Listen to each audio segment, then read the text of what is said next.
Welcome to the Banker Lamp. Please enjoy the video. You start by verifying prerequisites, an active 5G plan and a carrier-compatible SIM. Once done, charge the Easysurf50 to at least 80%, insert the SIM into the labeled tray, and power the unit on.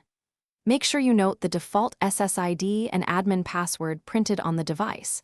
These let you connect and access the web admin at the device IP. Doing this now avoids delays later and gives you immediate access to the configuration interface. You log into the web admin using 192.168.1.1 and change the admin password immediately for security. Next, set the 5G band preference and enable auto band switching so the device chooses the best frequency. Enter carrier APN settings if your SIM needs them.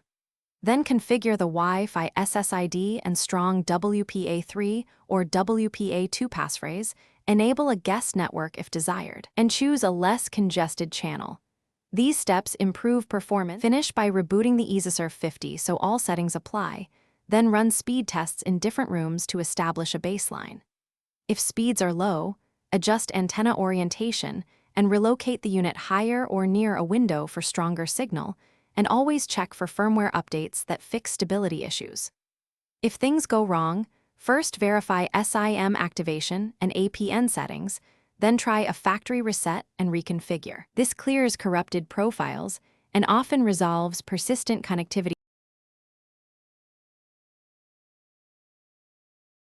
Thanks for watching. If this was helpful, leave a like and consider subscribing. See you next time.